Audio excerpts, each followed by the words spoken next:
Baik, Assalamualaikum warahmatullahi wabarakatuh. Nama saya Muhammad Fajar dari Prodi Bahasa Inggris. Saya ingin membuat video pembelajaran tentang taksonomi media dan karakteristik media. Yang pertama ada pengertian taksonomi media pembelajaran. Taksonomi media pembelajaran adalah proses belajar mengajar yang pada hakikatnya adalah komunikasi, yaitu proses penyampaian pesan dari sumber pesan melalui saluran atau perantara tertentu ke penerima pesan. Di dalam proses belajar mengajar, pesan tersebut berupa materi ajar yang disampaikan oleh dosen atau guru. Sedangkan saluran atau perantara yang digunakan untuk menyampaikan pesan atau materi ajar adalah media pembelajaran atau disebut juga media instruksional. Berikut adalah fungsi media pembelajaran dalam proses belajar mengajar adalah: yang pertama, memperjelas penyajian pesan agar tidak bersifat verbalitas. Yang kedua, mengatasi keterbatasan ruang dan waktu serta daya indera. Yang ketiga, menghilangkan sikap pasif pada subjek belajar. Yang keempat, membangkitkan motivasi belajar pada subjek belajar. Baik, yang berikutnya ada taksonomi media menurut Briggs. Taksonomi oleh Briggs lebih mengarah kepada karakteristik siswa, tugas instruksional, dan bahan transmisinya. Langkah-langkah dalam memilih media instruksi yaitu: 1. Merumuskan tujuan belajar. Yang kedua, mengelompokkan tujuan berdasarkan domain atau jenis pembelajaran. Yang ketiga, memilih acara pengajaran yang berlangsung. Yang keempat, tentukan jenis stimulus untuk setiap acara. Yang kelima, mendaftarkan media yang dapat digunakan pada setiap peristiwa dalam pembelajaran. Yang keenam, memperhitungkan berdasarkan nilai utilitas media yang akan digunakan. Yang ketujuh, tentukan media yang dipilih untuk digunakan. Yang kedelapan, menulis penalaran rasional untuk memilih media. 9. Tuliskan prosedur untuk digunakan pada setiap event pembelajaran. Yang ke-10, menulis skrip dalam pembicaraan atau penggunaan media.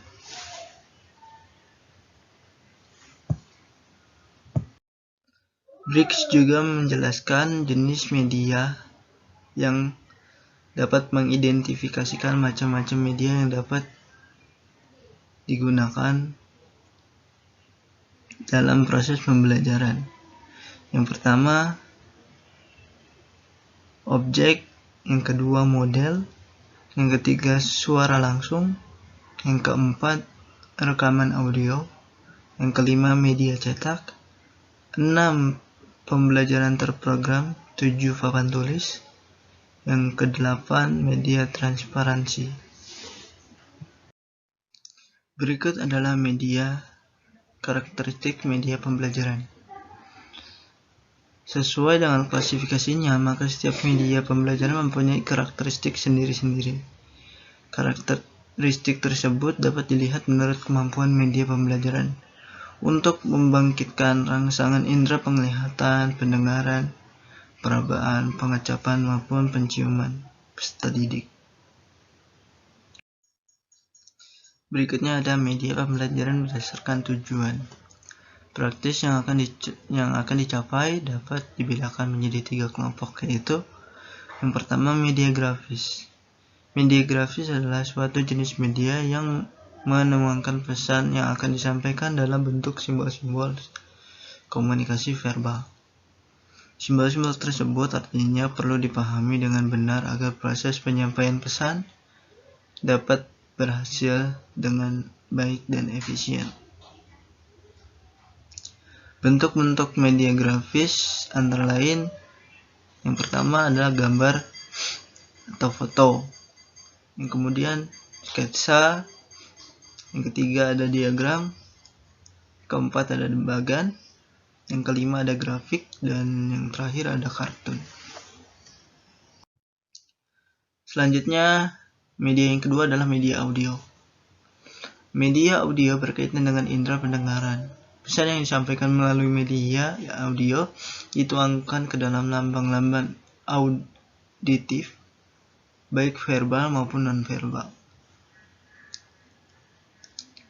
Beberapa media yang dapat dimasukkan ke dalam kelompok media audio antara lain radio, alat perekam pita magnetik, dan alat perekam pita kaset. Dan media terakhir dalam pembelajaran adalah media proyeksi. Media proyeksi memiliki persamaan dengan media grafis. Dalam art menyajikan rangsangan-rangsangan visual. Bahan-bahan grafis banyak digunakan dalam media proyeksi. Media proyeksi gerak pembuatannya juga memerlukan bahan-bahan grafis, misalnya untuk lembar peraga atau caption. Beberapa media proyeksi antara lain, yang pertama ada film bingkai, yang kedua ada film rangkai, film gelang atau loop, film transparansi, film gerak 8 mm, 16 mm, sampai 32 mm. Yang terakhir ada televisi atau video.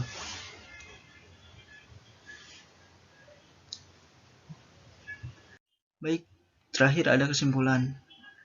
Jadi kesimpulannya adalah media pembelajaran adalah segala sesuatu yang menyangkut software dan hardware yang dapat digunakan untuk menyampaikan isi materi ajar dari sumber belajar ke pembelajar, individu ataupun kelompok, yang merangsang pikiran, perasaan, perhatian, dan minat pembelajar sedemikian rupa sehingga proses belajar di dalam kelas ataupun di luar kelas lebih efektif. Jadi tujuan akhir dari penggunaan media adalah untuk kemudahan belajar, bukan hanya kemudahan mengajar. Usaha ke arah taksonomi media pembelajaran telah dilakukan oleh para ahli dengan dasar pertimbangannya masing-masing. Baik, sekian presentasi dari saya. Kurang lebihnya mohon maaf. Wabillahi taufiq wal hidayah. Wassalamualaikum warahmatullahi wabarakatuh.